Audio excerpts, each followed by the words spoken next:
Do'stlar, akamni yangi geliklari umumiy tayyor bo'ldi. Aka, nimalar qildingiz gelikda? Полный mana broneplyonka qildik garaj kompaniyasidan. Nimaga garaj kompaniyasidan qildik desa, bular Mercedes'ni mana ko'rayotganda ofitsial kontragenti.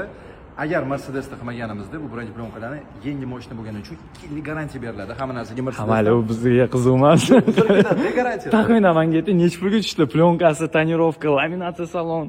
Dmitriy, итого 5-6 тысяч? 5-6 ming dollarga. 5-6 ming. Gelikka 10 so'mmasi broneplyonka qilish va tonirovka qildik. Mana bu mana karbonlarni pulni yopdik. Zavod qilib ko'raylik ukam. Yaxshi niyat qilib ber, olib qo'yaman. Keling.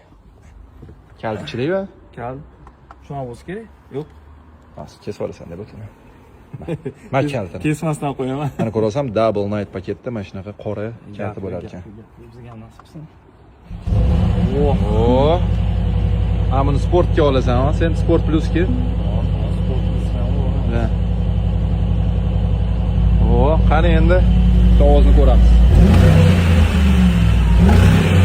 To'rgacha ko'tar, to'rgacha. Нормально lekin. Qiynashga emas. Ne? Ha. Qalay? Zo'r. Bo'ldi, narxini birinchi bilib oldi endi, eksklyuziv. Shunaqa. Shunaqa. Hammaga nasib qilsin. Senga ham nasib qilsin, ukam.